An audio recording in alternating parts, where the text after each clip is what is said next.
Hello, and thank you for joining us on the Thursday edition of Journalist Hangout. I am Kemi Fola Adeyemo.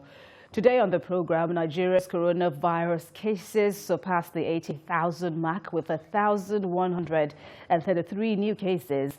Also, APC Caretaker Committee voids suspension of Amaechi, Gaidom and others. Plus, federal government to deploy 200 security officers to the Tin Can Apapa ports, this to prevent gridlock. And later on the show, 2 professors and others are sworn in as local government chairmen in Borno State. I'll be hanging out today with Lekon Shote and Tony Nwaje. Welcome, gentlemen. It's good to have you at this time. Compliments of the season. Hello, Kevin. Merry Christmas. Well, so if you're ready, Journalist Hangout starts now.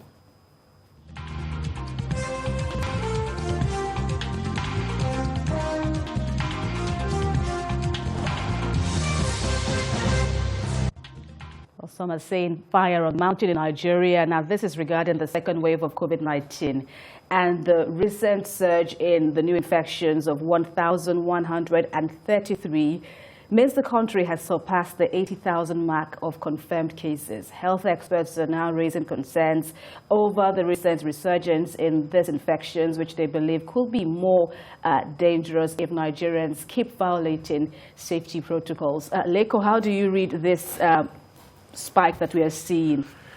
I think you're talking to the right person. As somebody who has suffered COVID-19 and has to stay in the isolation center, you might say I'm a veteran of,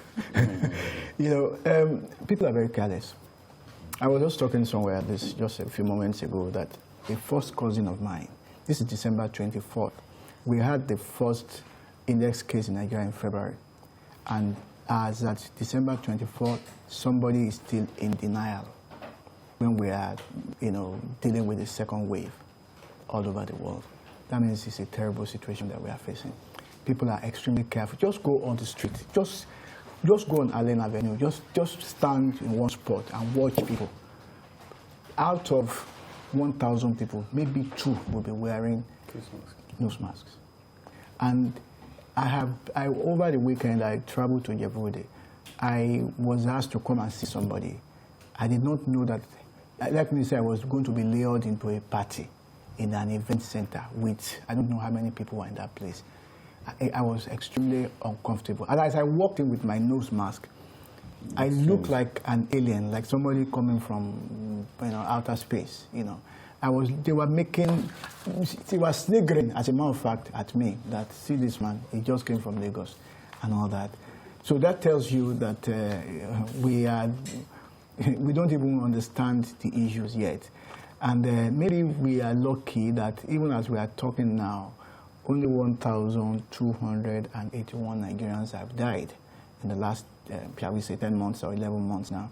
So that, whereas in a country like America, we're looking at about 327,000 people that have already died. Much more than the 80,000 of cases that we have even detected. You understand? So we seem to be careless, and I think apart from facilities that our government established, which we saw, the communication of, the pandemic to the grassroots, I'm not very sure is very, very effective. If a professor, a 90-year-old professor, is telling me that, until I saw you, I didn't believe. And until he saw me, and he read it in my column. And I wrote it in my column so that people will understand that this thing is real. And I observed that it was after I wrote this in my column that some governors started coming out in the open, some ministers started coming out in the open that, okay, you can see somebody who has bailed the cat. Because we are at what we call the community transmission stage, which means that we're no longer talking about index now. It's almost like a native of Nigeria, if you like.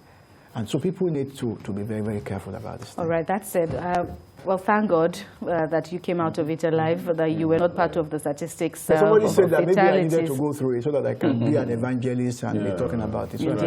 Indeed. I'll get back to you on that. That is cheering news for me, and it's also one of the recoveries that we have had from this virus. Also of recent, we understand Governor Sanwo-Olu is also recovering, French President Macron, also Plateau State Governor Lalong has also sharing news all around, but still understates the seriousness and severity of the disease nonetheless. Yes, it's not stopping yet. I'm happy, like you mentioned, the governor of Lagos State. I think I read that he has recovered from COVID. Just like Mr. Shete said, we still need to change our strategy in terms of communication. The campaign needs to change. I noticed life has moved on in Nigeria. Despite the governors you mentioned, people at that level who are supposed to drive the message seem to have, to have relaxed. They're supposed to be at the forefront. For instance, like I know Sanwo-Olu has been trying. I don't need him to, because he has always been in front. But most other states, like you mentioned, Plateau State, Bauchi State, it took the man some time to recover from it. I would have expected in people like this, principal characters that should be in front to drive that message. But one thing I noticed in Nigeria is, after a while, we move on things. And now coming back again to introduce a second wave, and like, what is second wave? So it's like we should go back to the drawing board again. People need to know. It's gotten to the community level. So how do we nip it now? How do we nip it? I don't think we're making much effort yet. Life has gone back fully. I think 2 days ago I saw the Commissioner of Police in Lagos closing a Cubana nightclub at GRA Keja, and having how many of the clubs is going to close down during this Christmas period? That's right. A lot of them are going to operate, and I'm sure they know. So how are you going to curtail it? It requires more than that. We need our media to do a lot. That's where government should come in, to engage the media, to drive the message that we are back again. We can't lock down the country again. And I think I heard the governor say, we cannot afford to lock down the country again. The Minister of Information 2 days ago said it. So how do we now drive this campaign? How do we let people know that it's a reality? It's not a joke. You should watch international TV and see what's going on around the world. Countries are beginning to how do we, get the people back, like in the UK, for instance. They are taking this serious. First of all, I think it has to do with leadership. Our leaders need to show the followers that really there's something going on. This restriction, you don't just mount it. You must show example. The Lagos State seems to be on the lead most times on issues like, but just go around the states in Nigeria. They are not feeling it. Life is back to normal. Go to the marketplace, go to public transportation, go to malls. In the heat of this, when the lockdown was relaxed the first time, you cannot walk into a mall, for instance, without wearing a mask. You can't walk into public places without wearing a mask. But now, you look like, just like Mr. Shete said, you look like an alien when you put it on. I have one in my pocket, but there are some places can't wait. So how do we get people now to embrace it? Okay, this is the situation we find ourselves. We need to get serious. I'm not seeing it yet from the people who should drive it. So recently, the presidential task force on COVID-19, started a briefing again. At the point they relaxed. So these are things, these are indications, these are indices that people, follow. If you relax, as somebody who should be, dishing out this information on a regular basis, at a point, there's this kind of laid back, of course, people will take the message.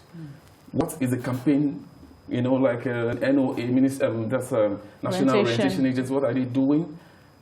So that's why I said it has to come from the top. People will watch. It has to permit from there. Let's need to get serious about it. I'm not saying anything. But the issue now is, who has a larger responsibility? President Buhari, in his Christmas Day message, has also, enjoined Nigerians to, in addition to the efforts of the federal and state governments, to imbibe their own personal responsibility. Now is not the time, he says, to be lethargic somewhat about, adherence to safety protocols.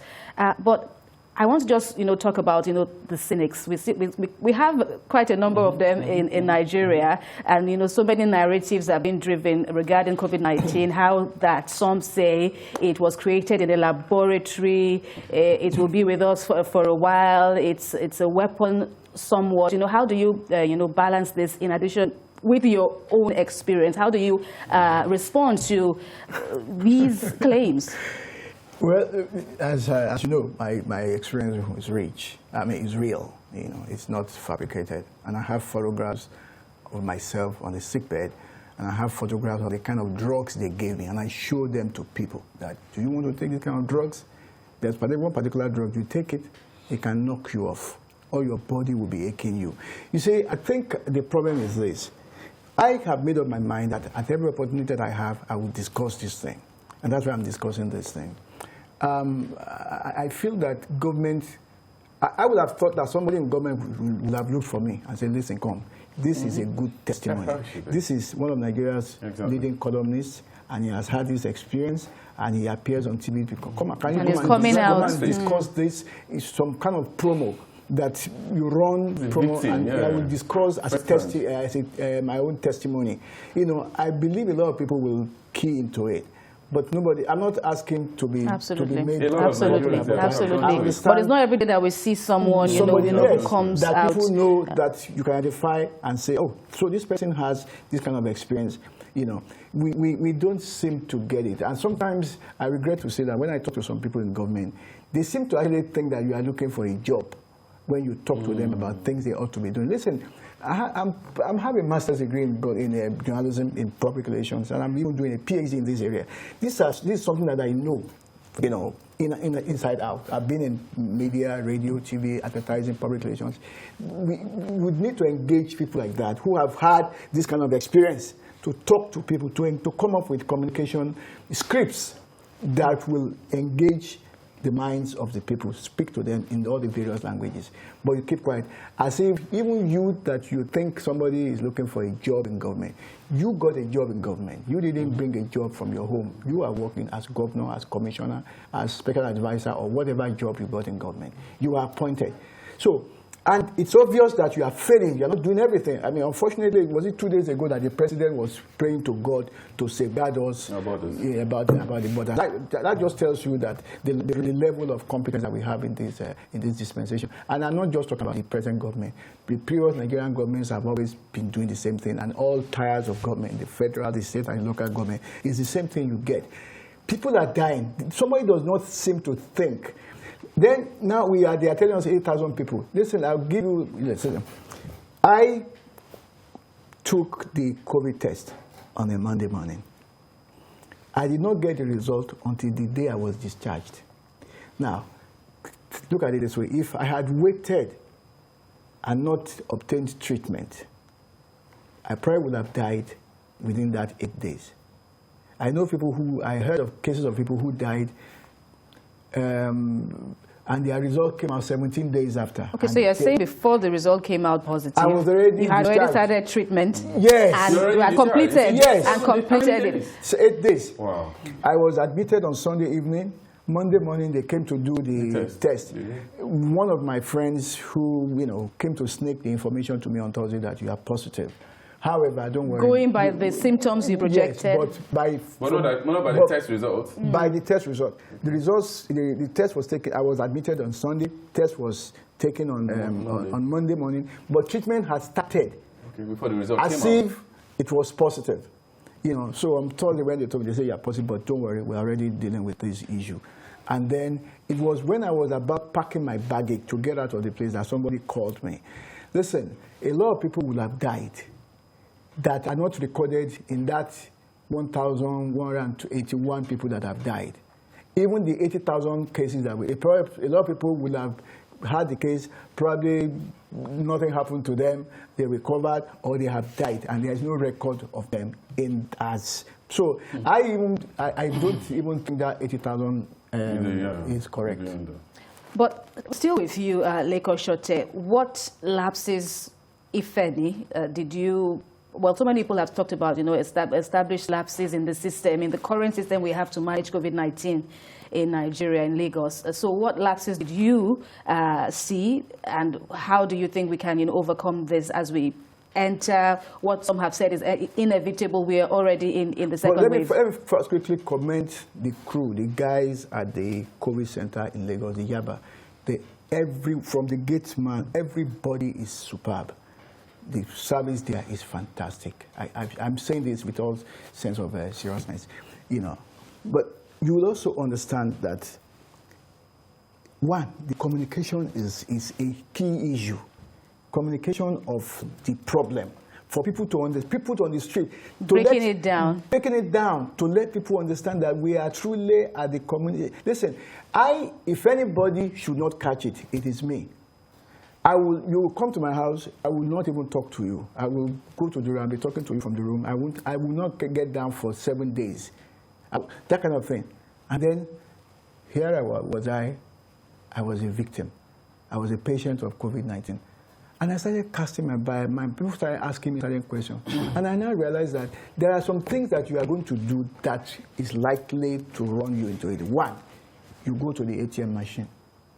You are not likely to give somebody your code to go and collect money from you. By the time you are punching those things, you never know who else. Okay. You go to the grocery store. You pick things from the aisle. The margarine that you picked, do you know if somebody picked it and dropped it? Even though as you are coming inside, they are spraying you and all those things. The vendor that brought newspapers to you, do you know where he's coming from? Do you know what he has touched, where he has been to? So this thing is, you met your friend, long time, and you hug. You don't even know what you gave to him or he gave to you. You have no idea, Now, communication is key. We cannot overstress that, And then the test. I understand that one test is about 2,000 naira. That's for people who have not even had one. But they are free. The tests are projected there to is be information free. going out now. I think there's a private hospital that advertised itself from 2 months or so ago that you can come to their facility. I can't remember the name of that. They were on TV, advertised that you can come and do a test. People who have not even had money to eat will come and shell out $50,000. But one would expect that those particular areas, one either could be among those listed maybe for travelers or from returnees from other countries who have to present the test certification that they are fine, and for people who need it for maybe employment options or perhaps educational purposes or otherwise. What the government NCDC is still saying is that these tests are free.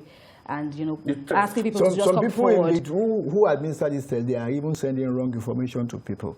I've asked people to go to certain places, and they call back and they said you have to pay. I say, who said so? But Kemi, so some people are exploiting members of the public. How does that even help? Free. It's not free. No test is free. When it started, and I think about around April, it was kind of free to an extent. I'm speaking from the point of knowledge. Somebody was to travel last week, and about 3 weeks ago, and they were directed to a particular, NCDC will direct you to a particular center in Lagos here. You go there, you do your test. It's about 50K. Then the result comes the next day. You travel. It's when you're coming into the country at the airport, at the arrival, you get your, I think there's another code you need to have. In 7 days after arriving, you have to go to another center to do another. You're going to pay the same. Another 50,000. So these are the issues we are talking about. I think it's globally too, though. But then that is where government is supposed to come in, because really, what is the minimum wage? If you have to use 45,000, 50,000 to do COVID test, and minimum wage is 30,000, which is not paid. Encourage people. There are issues on ground. Where is government going to come in at this point? It's okay. Let's see how we can ameliorate this suffering to an extent. You push people to do it. Somebody who has not eaten for instance, you're telling them to go and do COVID test. That is where the NCDC is supposed to get devise a means of reaching out to people encouraging them, not by sending SMS, could they do like all the time. It goes beyond that. You must have recognizable centers where people can stroll in. I don't see why it cannot be in all local government. Yeah. What? Go in there, do it. It's like an election. You see polling booths everywhere. In 1 minute, it's everywhere. Why, when it comes to issues that borders on the lives of Nigerians, you're not telling them to do it, you have to pay. Where? That's where this mistrust between the people and the government comes in. All over the world, this COVID test is carried out, like the same person I was talking about. They got to the country at the airport. They have to do some tests before you can go into the city. Then you have to self-isolate for 13 days. You're not supposed to even come out. You are given some kind of wristwatch that has a chip on it. So once you come out, if you violate it, you go back to your country. So you can see that kind of measure. You know, it shows that we are not joking with this. We are not joking. Once you're caught, all right, you know the law. So at what point are we going to get to that level? Let me check with our very first caller, Mukhtar from Kano. Thank you very much for joining in. What are your thoughts on this COVID-19 issue in Nigeria? Mukhtar? For allowing me to contribute to what you are discussing. Thank you so much. Welcome. The NCDC, which is a presidential task force, to me, is not doing the right job, because this is supposed to be taken state to state, local government by local government, ward by ward, because during their campaign, these people can go anywhere to market themselves for election. Now, why can't they go every marketplaces, every rural areas, every ward, together with the local government chairman or the councillor, to make these people aware that this disease is real, and this is how you are going to do about it. But you cannot stay there in an air-conditioned conference room and the SDF will come and talk English, blah, blah, blah, and it ends there. You need to reach out, go to the grassroots, educate people in the rural areas and marketplaces. Go there, inform people the danger ahead, and tell them what to do. And when they are infected, where they should go for early treatment. But you stay in Abuja, you stay in conference, air-conditioned conference room. All right. They just started saying this, saying that. And it's in there. People are not aware of what is happening. So I think, to me, there is more to be done in terms of awareness. Thank you very much. Thank you very much.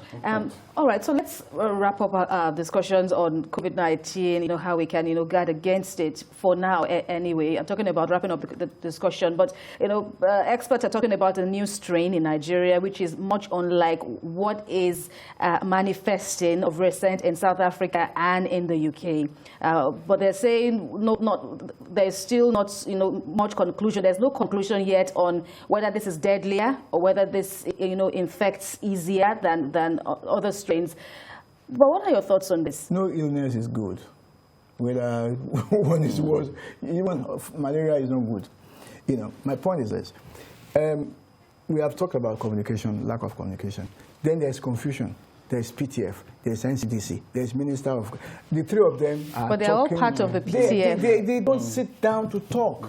You know, by the time they start, you know, sometimes you see them, they have one joint, like a press conference, and this, you listen to them, you see that they are, even the three of them are disjointed. The chairman, the secretary of the government, is saying some things, the NCDC man comes, the minister comes, they are all saying three different... Listen, there should be one man who, if you like to call him the incident commander or whatever you want to call, gather everyone. and you have 3 to 4 people saying this, and they became contradicting themselves even at the same event. I listen to some of them and I wonder what is going on.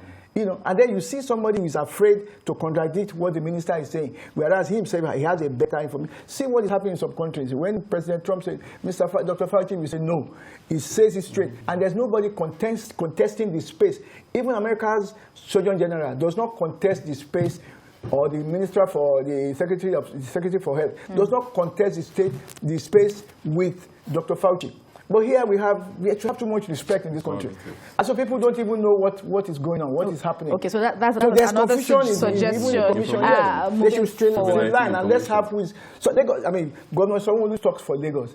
Even though the commissioner speaks, but he waits. Until he speaks. He told his line. Yes. which that is what it should be. You know, when you play politics is everything, that's what you get. SGF, I mean, you just said mentioned Dr. Fauci, and we know his role in the United States medical line. Here, I don't understand. And we have multiple today. You see Minister of Foreign Affairs. Tomorrow you see Minister of... I don't know. All right, gentlemen, we will have another opportunity, no doubt, to talk about this, hopefully on, the better dimensions now. But yes, the bottom line is everyone, government and the governed, really needs to buckle up. Well, moving on now, stories emanating from the ruling All Progressives Congress, the APC, points to a case of a house divided against itself a few days after a faction of the party in Rivers State suspended the Minister of Transportation, Amaechi, as well as the former Deputy National Secretary of the party, Victor Gaidom, and the Senator Andrew Uchendu. The APC's National Caretaker and Extraordinary Convention Planning Committee has now voided that suspension. The suspension of Amaechi and others was carried out in retaliation by the Abbott Ogbobula-led executive. This over similar fate meted out to the trio of Magnus Abe Wogu Bombs and Igo Agoma. The APC's Caretaker Committee, led by Yobe State Governor May Malabuni, now says the Agoma faction was never accorded recognition by the party's leadership. What do you make of all this goings on now in the APC Rivers State? So much has happened, talking about a lingering tussle, court cases. There seems to be a continuous cycle. I think once, some months ago or so, Tony and I were on these sets in the former studio, and we were discussing this thing. Rivers State is a contentious zone, political zone.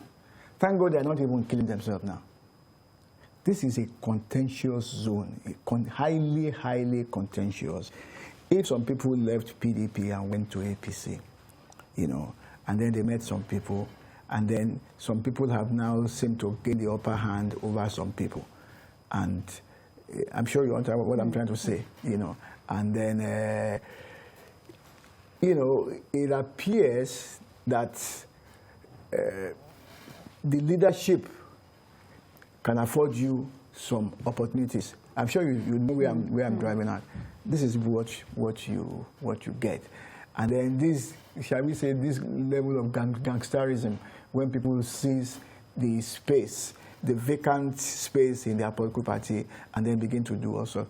You remember what happened to the chairman of the party, former chairman, Adam Sodio. He was suspended at the ward level, and that became his Waterloo.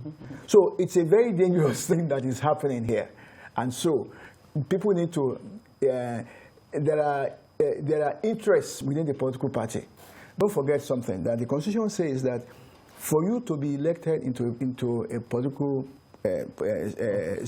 position in Nigeria, one, you must be a member of a political party, and then second, the political party must sponsor you. Do you understand? Right.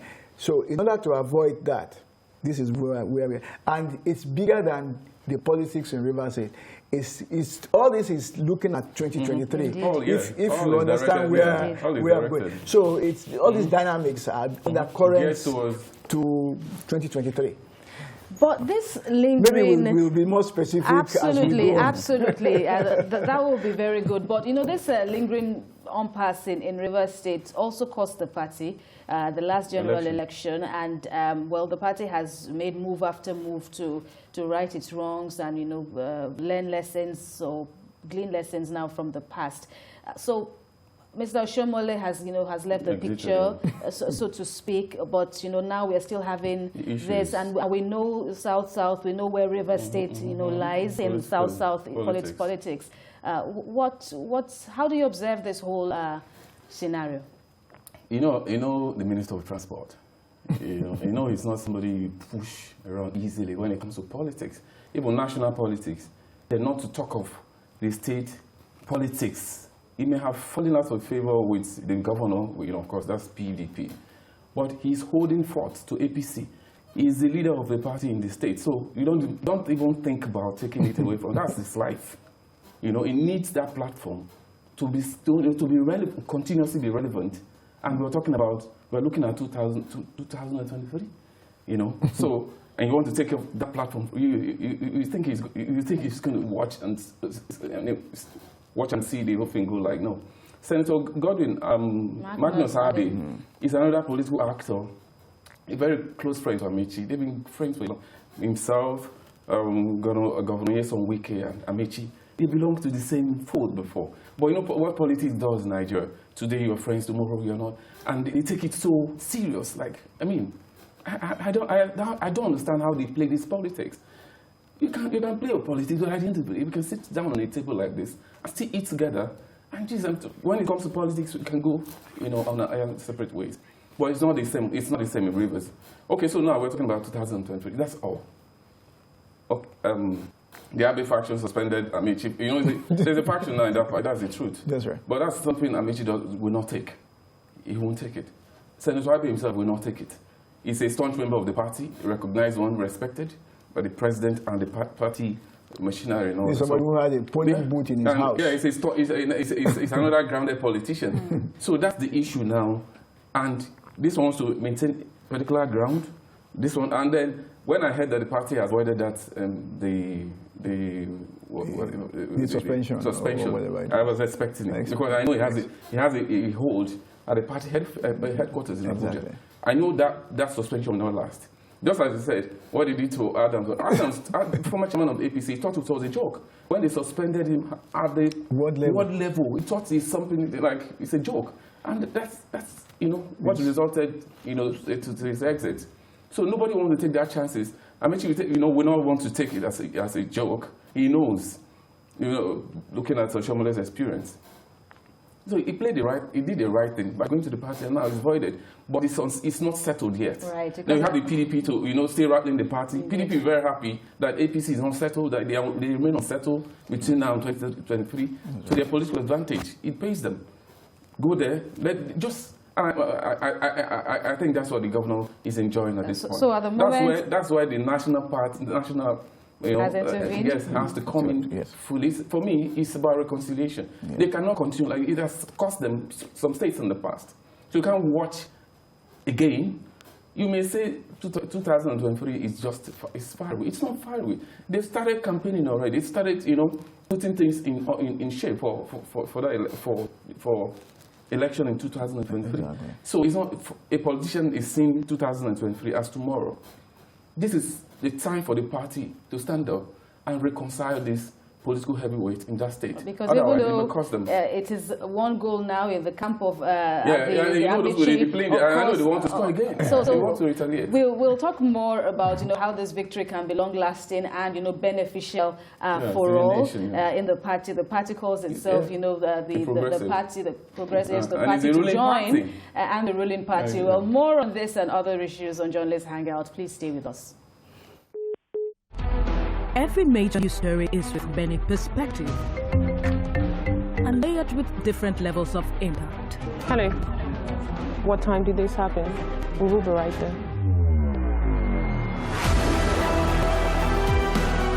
At TVC News, we follow the big and major news, gathering the facts, witnessing the outcome. I am here live at the aftermath of the approval of the new national minimum wage. We are TV station of the year, not just for breaking news, but for being first, fair and accurate.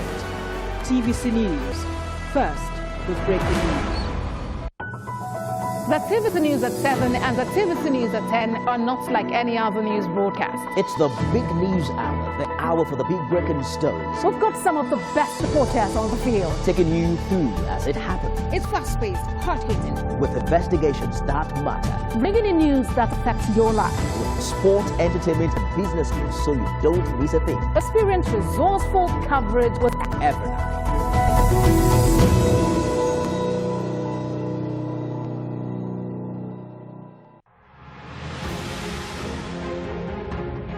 TVC News, first with breaking news. We cover the big political stories in Nigeria, but people want more than just politics. Business news, sports, naturally, but you need news to live by also. Stories about education, health, personal finance, and hey, even lifestyle news. Newspaper reviews, travel news, and much more. Nigeria, It's more than just politics. It's life. Start your day with us every weekday. TVC News Breakfast. First, fast, balanced, and accurate. TVC News, first with breaking news.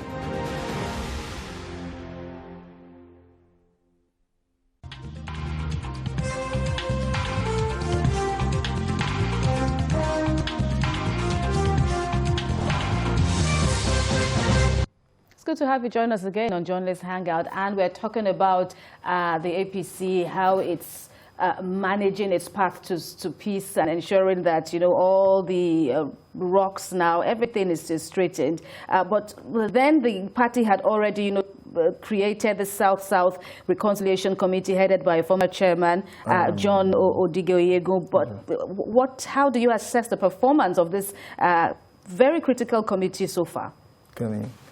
If I would tell you that former Governor Oyegun does not enjoy a lot of respect within the party, you know, I think if you ask me, this is just a way of, shall we say, rehabilitating him. That's what I think, you know. What has he said since he has been? What statements? What major statement has he made? I've not heard anything. Maybe I'm not reading well, but I have not heard any particular statement coming out of him, any strong statement of a leader coming out of him since he's been, you know. So as far as I'm concerned, I don't. The issues are, listen, when the party itself went and had I don't know what to call it, whether is it a congress, is it a convention, is it a meeting, is it a virtual meeting in Aso Rock, which some people say is not even supposed to be a legal venue for what transpired. And then you said, and the president now says all state structures dissolved. Is that what the constitution of the party says? I doubt that, you know. So you create a situation where there is, shall we say, and then don't you forget that even Oyegun himself has some people contesting with him, some powerful people contesting within the political party. So what is he going to be talking about? You know, so I would have thought that somebody outside of South-South should have been brought in as an independent, disinterested arbiter. Don't forget that Edo State, where Oyegun comes from, is also part of South-South. And you know what his position, even the last Edo State election, which was won by somebody who was a PDP, APC member who then crossed over to PDP. Oyegun has not denied that he did not, if not positively, openly endorsed, he did not also demarcate the governor. He did not campaign against him. Somebody against, the man has gone to another party. I cannot remember Oyegun campaigning against Obaseki in Edo State. Do you understand? Mm-hmm. And this is the man that you say is now the chairman of one reconciliation committee. I would have thought somebody outside of that zone would have been the chairman of the reconciliation committee. That is the way it can be done without, you know, like I said, I don't know if if there's a lot of respect for him within the party, even within the South-South. I'm not very sure. Tony, do you agree, or do you have a different opinion? Oh no, you go, right? I think it's the party. If the party deem it fit to Oyegun being the former chairman of the party, for the fact that he wasn't controversial when he was the chairman of the party, I think he has the capacity to do it. It depends on how we view it individually. Because he's pretending over the party for a period, and that period, while he was the chairman of the party, the party wasn't going through any kind of controversy, not to my knowledge, except when the party stood behind some certain people at the National Assembly to stand for election. It's not aggressive kind of person. For me, I see more like a gentleman. The person that succeeded him, we can see where aggression led him to. So it's not all the time you are aggressive on issues. There are ways, and I think he has learned his lesson. He's been outside the party for a long time, and from that standpoint, he may have taken one or two lessons. The issue here is that he did not defect. He never criticized the party. There are ways you're ushered out of an arrangement, and the best thing for you to do is to keep mute. don't communicate. Because we say these people interpret it to, you know, they impugn meanings into what. But what he did was when he stood, you know, when he was ushered out of the party, and the way most of political party chairmen in Nigeria have been ushered out most times are not complimentary at all. It's not something to write home about. So when it happens, you don't expect that kind of person to be fighting for the party. The issue is you can remain loyal by keeping silent. So I won't say he can do it. I think he can. I think he can. The only issues some people had with him was during the election in Edo State and the position he took. And we all know why. Godwin Obaseki at that time was a member of the APC. He only stood out because of the issues at that point. He's still an APC, you know, because I'm sure he still communicates with majority of them. It was for the purpose of that election. And who caused it? The chairman that came from the state with him. You say, you took the ticket away from him overnight. It's something that can aggravate a lot of crises. That's why I said aggression at times doesn't address an issue. Diplomacy helps a lot. So that was why, of course, in the state, we have a lot of APC bigwigs there who, at that point, needed to take sides for reasons we all know, obvious. You know, Oyegun took that side for a reason because of some certain people, one of which is Adam Soshomole. Needed to get back at him. Because when this whole thing happened, you never heard the then party chairman talk about him, and they all came from the state. It's enough to to trigger anger. So he can do it. I believe the party, whoever the party machinery, the party echelon, or the leaders of the party who nominated him for the assignment knows his capacity, his capability, and I know he can. What the party needs now is reconciliation across board. Yeah, and talking about this reconciliation now, so the task before the APC, especially in the Rivers chapter. I think Oyegun himself needs to be reconciled. That's okay. But that said, the issue still talks about managing egos in the party. Beginning. Before we even talk about that, let's also hear from one of our viewers, Demola from Kaduna. Thank you for joining in. God bless you. I'm online with you for the first time. You need to reduce the volume of your TV set, please. The old man by all right, I just made it. He got it all right. As we are speaking, who is the member House of Assembly? Yes, apologies there, we lost connection with Demola. I was talking then about how one would measure. You still insist on your perception of Mr. Oyegun, but these and other issues now, managing them all. People having to concede, people having to agree or disagree or agree to disagree, or somehow just to achieve the general and the overall principle of peace. How do you see that happening as we move forward? Well, let's be realistic now. That politics is about gains for each individual, and so there's contest for space within the party for the ultimate political gain. Let's first understand that. So even Oyegun himself, even if you say he's chairman of any reconciliatory committee or mediation committee or whatever, he still has his own stake in the political space, And so we need to first recognize that he has, even if he's mild about expressing his intentions and all that, he still has. Even he has some people backing him who need something from him or through him, from the party or from the government. And he needs to protect those interests so that he can be relevant within the political party. So let's understand those things. But are those interests, what the party wants? Because it still seems like many are sacrificing the interest of the party. Unfortunately, that is just the way it is. That is the way it is. It's what's called real politics. That's the name of the game. It's real politics. They may not openly state their intention. Somebody, J.S. Stark, can say he was in politics for service and for gain. And I think that's where we find ourselves. You know, they are for service, they are for gain. Somebody says political parties are formed to advance personal interests, even if they are not overtly or openly stated. But that is just the reality. You know, so it is managing those, you call it egos, managing those interests. To borrow a word that Tony loaned me, you know, it's all those things that come into play.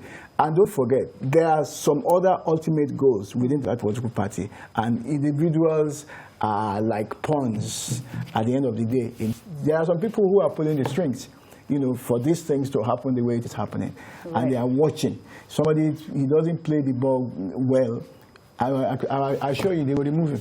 All right. Well, the battle for the soul of APC, you know, continues as it, you know, strives to achieve peace. We'll see how it all plays out as we move on. Well, the federal government has promised to deploy 200 security personnel to clear the gridlock at the Tin Can Island as well as the Apapa ports in Lagos. This is in a bid to enforce compliance of heavy-duty trucks parking on the roads. Minister of Transportation Rotimi Amaechi disclosed this during a meeting with stakeholders and Maritime Workers Union of Nigeria in Lagos. So the union had threatened to go on strike if government fails to address the gridlock on the road. Tony, we still have this intractable problem of you know, persistent gridlock on that very crucial road, in spite of a presidential task force, you know, who is said to be manning operations there. Lagos government too hasn't been keeping silent on the issue. What is wrong? I think and will this suggestion or intervention help? It won't work. The presidential task force was created following the vice president's visit to Lagos, I think on 2 consecutive occasions. In 2018? 2018. Look at that forward. Before the creation of that presidential task force, the VP came to Lagos. He was on helicopter. He saw the views, as in from both angles. So he has a wider knowledge of what should be done to settle this issue once and for all. So he created that presidential task force. And I've listened, that's since 2018. This is 2020. And nothing, it's even getting worse. Anytime, I don't know, I don't want to put the blame on anybody, but you can't run away from it. You can't run it in as much as you're trying to not to apportion blame.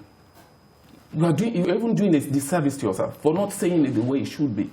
Because if you don't say it that way, you will not correct the mistakes. This is the nation's port that generates huge amount of revenue for the nation's growth and development. Apapa port today, you can't even drive down there. Why? Because government over time, government over time neglected that part of Lagos. I mean, just after Oshodi, going into Apapa, once you pass, I think, is it Toyota or so, Toyota bus stop, just be prepared for anything you see. It's another country on its own. So when the vice president intervened, I was saying, oh, thank God, at the end of the day, there will be a solution. And he set up a task force.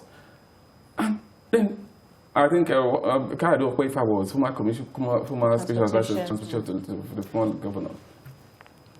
When Gaidom was special advisor to the governor then, the former governor of Lagos State, he is somebody I respect so much because he wasn't the commissioner for transport, but was doing like all the work. When it comes to, that was when the traffic radio and all that were set up in Lagos. He has a lot, you know, within his kitty. So when he was appointed, I said that will solve the problem. But so sad. Then later they incorporated the Navy, the Army, and then still not solved. Doesn't that tell you that they have a problem? Yeah, that is a problem. Then later we heard that they started collecting bribes from trailers and all that. And then there was a time all the way from Fadi down to Ijora, down to... That was after the presidential task force was even created. You can't even go beyond, at times, from Ojuelegbe down. Locked. And then we're talking about it to 2020. And then the Minister of Transport is saying, how is it going to work? It will work. I think we need to be serious as a nation. It's a place that generates huge sums of money to us as a country. Something needs to be done. We know the problem. These are human problem. I think 2 weeks ago I heard the managing director of MPA.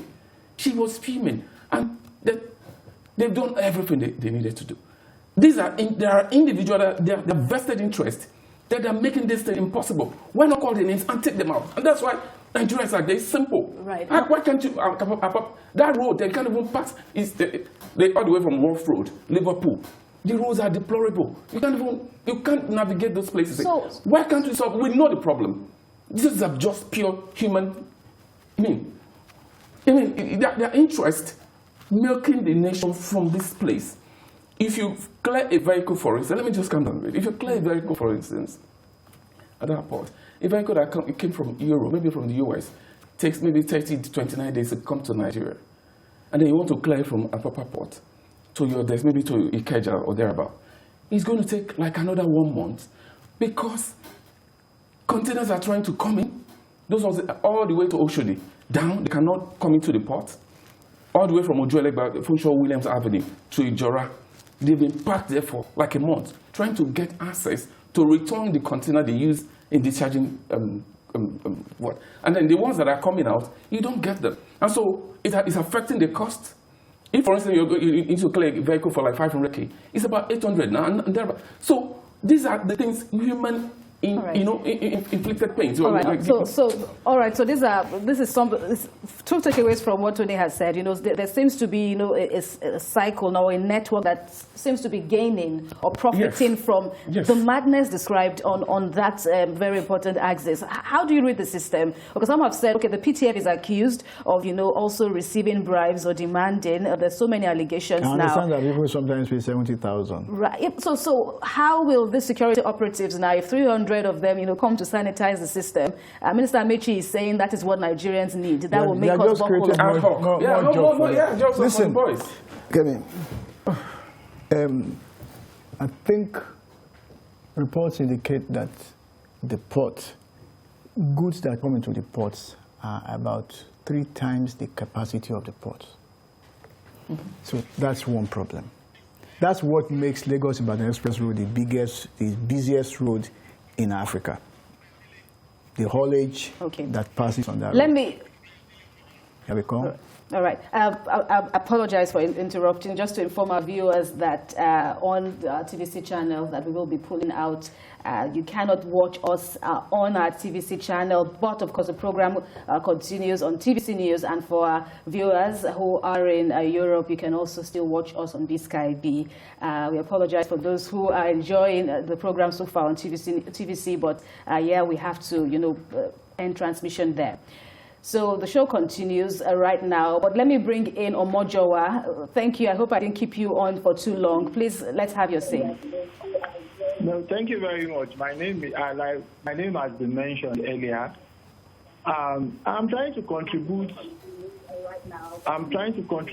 On the topic, the dying topic of the Apapa gridlock. Actually, I didn't want to mention my identity, but for the fact that, okay, I'm on TV. The issue is this.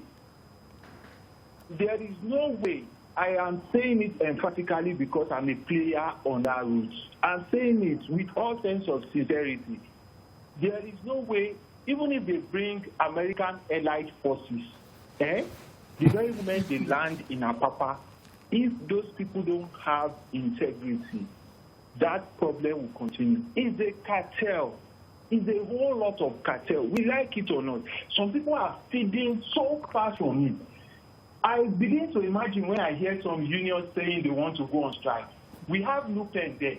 Lupen makes a whole lot of money from there. I have sat down. I'm talking to you. I have sat down. I can give you a whole write-up on what I, as a person, have done. I have sat down and beginning from morning till evening, and I was taking a very cursory look at the activities of these people. There is no way you can break that gridlock. It brings in people who have integrity, focus, and are willing to do what is right to make this nation move forward. I am sorry I have to say this. Nobody knows who I am. But I have sat down. That gridlock on Apapa, let me tell you, you have people there from last month whose salary are just 60,000, and they use the best of chiefs that. Thank you so much for your contribution. So apparently something must give, even though the general perception or conclusion is that, nothing can be done to ameliorate the situation there. Well, what I may be saying may not be something that can be done in 1 day or 2 days, but we'll still talk about it, that the capacity, what is coming in and even going out, or especially what is coming in, is more than the capacity of the port. Why is that? The macroeconomic policies of this country that emphasizes import over what we produce locally. And what is even worse, even petroleum products that run the engine of our economy is imported, comes in through that place. So it tells you that we are in serious, serious trouble. If the most important commodity in our economy, that's petroleum products, is imported, that's why the fact that we have, I always call it 3.5 refineries in Nigeria. They are not doing anything, So that's a problem. One. Then two, what happened to other ports in Nigeria? Why can't we divert goods to those ports, to other ports? I understand they are talking about Warri Port, there's Calabar, there's all these other ports. Lagos is also talking about a Lekki port as well. Yes, exactly. So, why are we just talking about them? Why not take a decision? Some of us have been talking about the Calabar-Lagos railway line. Nobody's talking about that. So that goods can move straight from the port onto the railway line, straight to the south, straight to, rather than we just clog everything. It's just a simple decision. You don't need to have to go to a prayer mountain to go and pray over that. There are some things we pray about in this country that just bothers me. That some things you pray for light, you pray for water. Well, the solution. You pray that there will be. Whereas the solution, all you need to is sit down and take a decision and then walk towards it.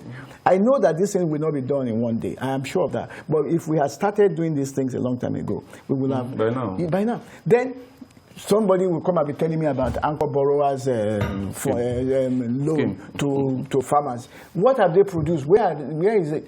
Why are they open the border now? Rice has started coming in. Poultry is already coming in. And then you say, what are we doing?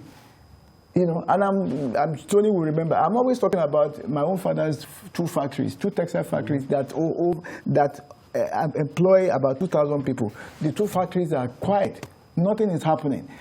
I like to think that if those factories had continued, we probably would have been hiring more than 2,000 people by now.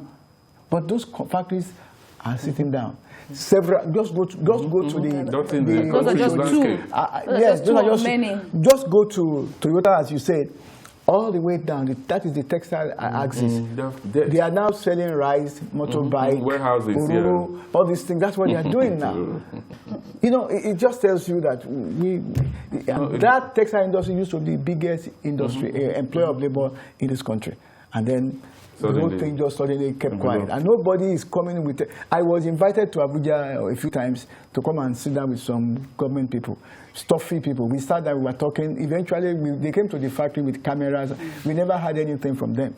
Listen, 2 factories that pay tax to the state, that pay company tax to the federal government are not functioning. Nobody in Ogun State, nobody in federal level comes to say, hey guys, what happened? How can we help you? They don't care. Nobody comes to him. And the people that talk to us, they talk across, they talk at us. We don't even hear what they're saying. All right, let me just have a final remaining seconds now.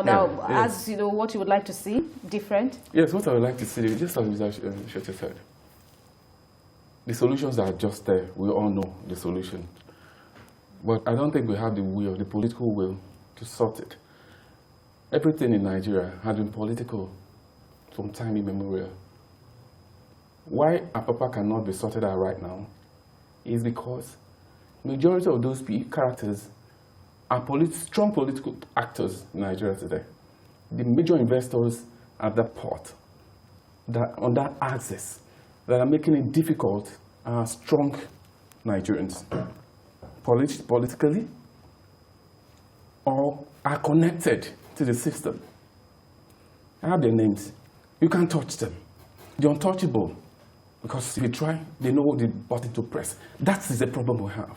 There are some things once you make that move, you see that they're taking you out of that chair for daring. I won't blame the guy I mentioned earlier, like if I know he knows better. He's been there. The vice president, he has tried. I know he knows how to solve the problem. But at that level, it goes beyond him. That is it. We know the problem. Like this, you see, you go there, you see, the solutions, you can see them. They're empirical. You can see the empirical facts dotting around the place. Why is it that it's difficult for us to solve? It's a simple thing. When we have a serious-minded leaders, we solve a problem. It will take a month. All those things will disappear in 1 second. It used to happen. It wasn't like that before. So at what point did it get to that level? Why can't we take a step backward and say, how did we get here? And start untying it. We know the solution. We don't have the political will to solve it. And well, we'll see how it goes. Now that the union is threatening to go on strike and the minister has responded, we'll see how it all goes. Apparently, there will still be more room for discussion on the Apapa issue. Well, let's turn our attention now to Borno State, where the leadership style provided by Governor Babagana Zulum in the state could be attracting good people into politics in the Northeast state. 2 professors were among the 27 local government chairmen sworn in the state. The 2 professors, Adamu Aloma and Ibrahim Buka,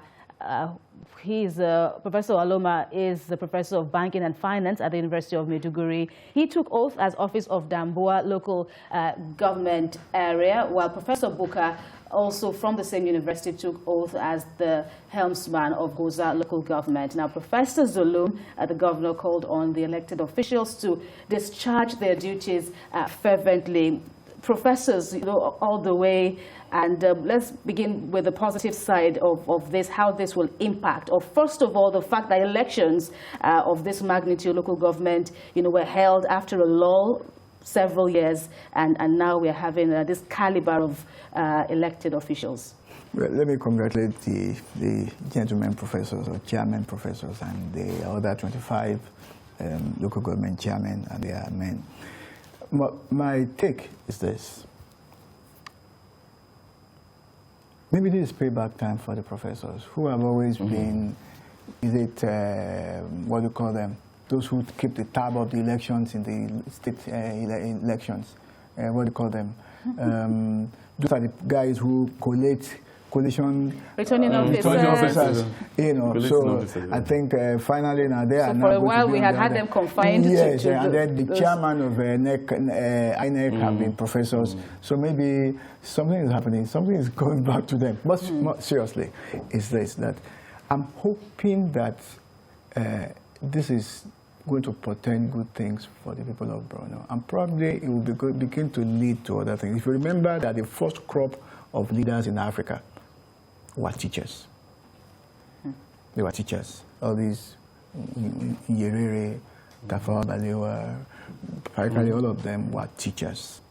And Kenneth Kaunda, practically all of them were leaders. Even in Nigeria, Shagari was a teacher. All the political party leaders, many of them were teachers. So maybe happy days are coming back for teachers, because professors are teachers anyway. But it tells you that more people seem to understand their role in society, because it's not just about what you will gain in terms of salary. But some people have also said, somebody said on my way here, somebody said, when there's no job, so anybody will take any job. And that, I feel, is very sad. It's a sad commentary for somebody to think that a professor cannot be local government chairman. I think good quality leadership ought to be coming. But we'll be watching to see if they indeed come up with good quality leadership. And then if it works well, maybe it can spread throughout the country. And then, because I've seen some people who are supervisors, you're going to be shocked at their pedigree. You're going to be shocked at what they brought into it.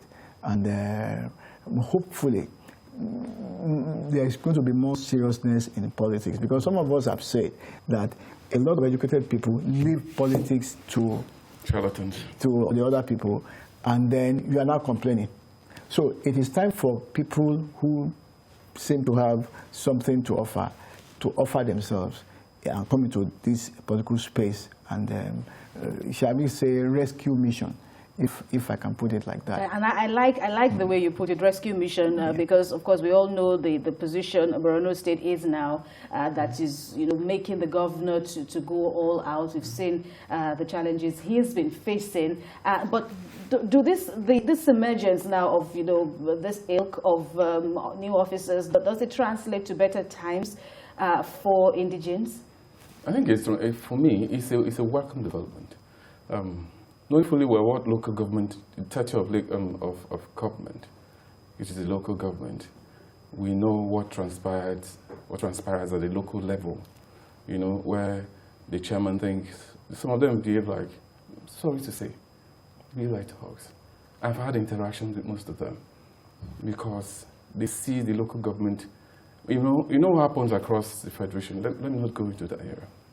The issue is, my happiness is that the academia is now seeing politics as a way of, because go around most of the universities, at times you see a professor has been on sabbatical for a long time. Where has he been? Some of them they are consultants to most of the states, governors. They do their papers, they do a lot of jobs for them. For most of the state, from the states, even during the military regime and all that, they engage the professors and all that. Practically, they are the engine room of whatever they churn out to the people. So now, I think I commend the governor of the state, Professor, which he's a professor himself, Professor Zulum and all that, encouraging professors. It dotted the headlines because we always say professor being a local government chairman. How? That is how it should be. From that, you see Nigerian politicians, is that because he's a professor, why not contest for governorship? But that is where you need to start. You need to have that experience from the local level. I don't see why I cannot be a ward chairman as a professor. You gain political experience. From there, you can, migrate, move to being a local government chairman. From there to the states.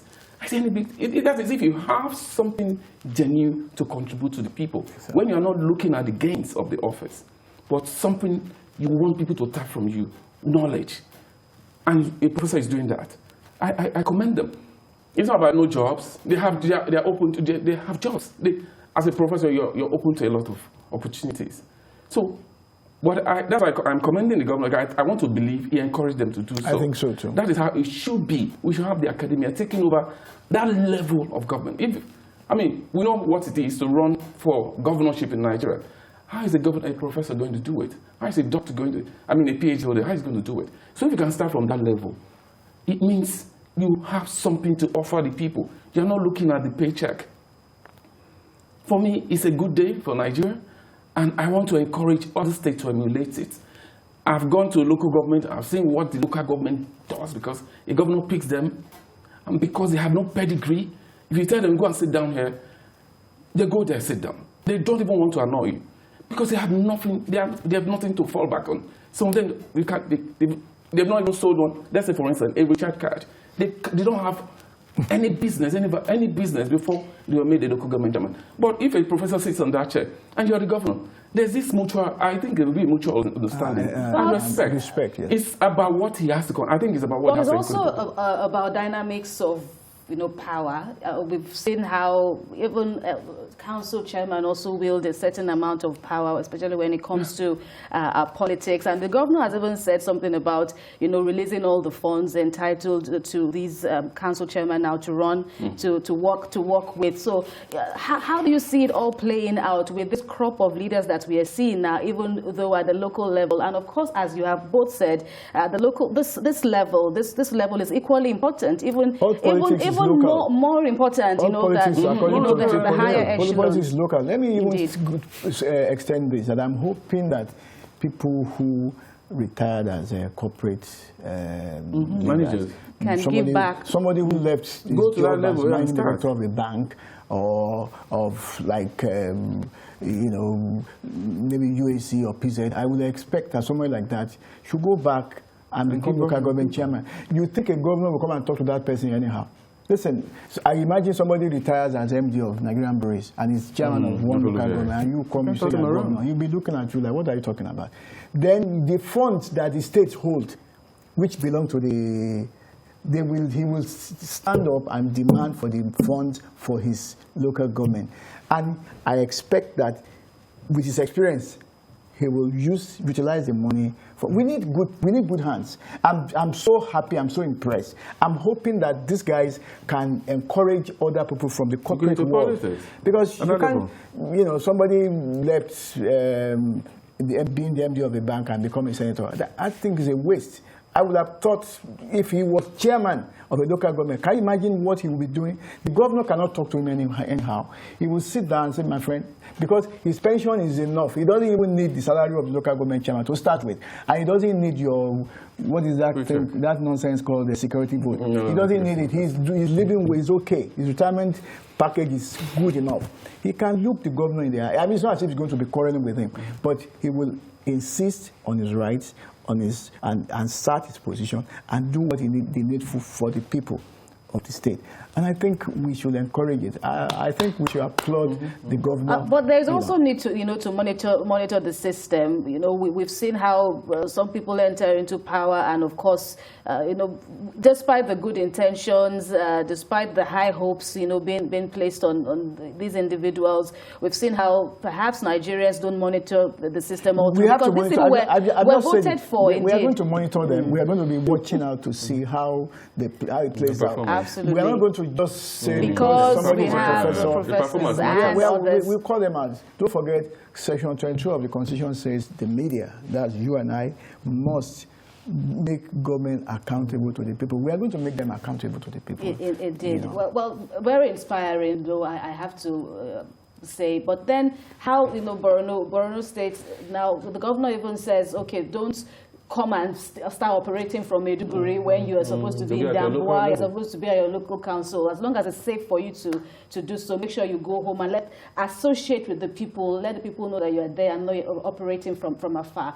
How do you see that playing out, the security outlook of Borno still? That would be a daunting task, because it goes beyond, at that level, at that point, it goes beyond the state governor. He may want them to do it. He's even driving that. He wants all parts of Borno restoring normalcy, peace and security, in the state. But it goes beyond him mounting it. It has to be seen before the local government chairman can function. Even in states like this, some local government, for instance, your local government, for instance, your local government in Ikeja, but most of them lives in Lekki. You ought to live. We have local government quarters, local government chairman quarters, within within the vicinity of the local government council. But most of them don't live there. They live outside. And most of them, they operate from there. So how do you feel? So now, if you are doing it in states like Lagos, how can you can... Are we not going to have... Yeah, so the governor first and foremost is to ensure that there is peace and security within their domains. And he knows. I don't think he will push them into that fire. He knows. But in the meantime, all those areas where you have the battle, where you have the main battlefields in Borno State, I don't think he will encourage the chairman to go there, because it means you're signing their death warrants. So in the meantime, work from the state capital, while I don't know how they navigate, how they're going to do it, but it's going to be tasking, because many times, the governor has been attacked himself at that level. Then what? Of course, what the chairman will be. You just take him like that, So first and foremost, to ensure this. The security within the local government, that is where the federal government comes in. And the man has been crying. He has challenged the military many times, because I think he knows what he wants to do. But because of these, issues, security issues we have in that part of the country, it's making it difficult for him to implement his policies. That's why you see he goes there himself. This is what I want to do, but I cannot do it because of this situation I'm faced with. The military, please, can you help me? So each time they seem not to be helping, he goes out of his way, he criticizes them. People think he's anti-party and all that. But at some level in this country, you need to speak truth to power, irrespective of the political leaning, because if you don't say it, and you can see most time he speaks, you see the military, you see the chief of army staff, the military, they always they listen to him. But we don't talk. And somehow we may not have gotten it right there, but there's this aggressive approach. They're changing the dynamics every day, are solving it. because somebody seems to be in front. He also he leads, he leads from the front all the time. He doesn't sit in Maiduguri to dish out instructions. He goes, he takes, he goes. Now he won't be alone, or he's expected that he will not be alone. Yes, he has his brothers and brethren around to be his eyes, because somehow said he shouldn't be everywhere. Seeing the chief executive officer of a state, he shouldn't be everywhere. Now he has eyes around, but how will these people work so that it won't be like they are paper tigers? Well, let me give you what I think is an unfortunate experience that I had in a northeast state. Went to a northeast state, and I had reason to go look for the chairman of a local government, and I went to his house in his local government, and I was told, oh, go and see his friend. He will let you know where he is. And I went to see the friend, and the friend, we told him that I want to see him. He said, oh, well, he's with you. I said, excuse me, he's with me. What do you mean he's with me? He says he lives with you in Lagos. Local government chairman lives in Lagos. That's dangerous, That is not to say that people should go and put themselves in harm's way.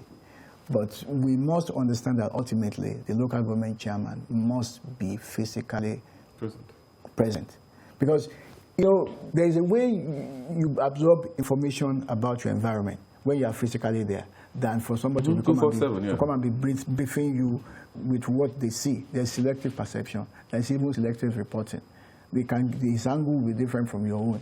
And then, as long as you are a slave to him, if you are going to be listening to somebody who's going to be giving information, and you are the chief executive that will make decision, he is making, not to decide is to decide. He is making a decision for you, because you don't know what is going on there. And that's the danger, So somehow, the president should stop praying, should send people there to restore peace and normalcy in those areas, so that Professor Zulum and his team can be successful. I want that man to be successful. 3 times attempt on his life, or even 3.5 times. Unrelenting. And the man, please, everything should be made done to protect that man. That is even when he's speaking out. That is even when he's speaking out. He's getting so frustrated that he's now asking for military contractors. That tells you that there's a high level of frustration and scare. He's afraid. Didn't you see him engaging some commander somewhere? And the guy was telling him, he said, I can't go because he's not sure that they can protect him.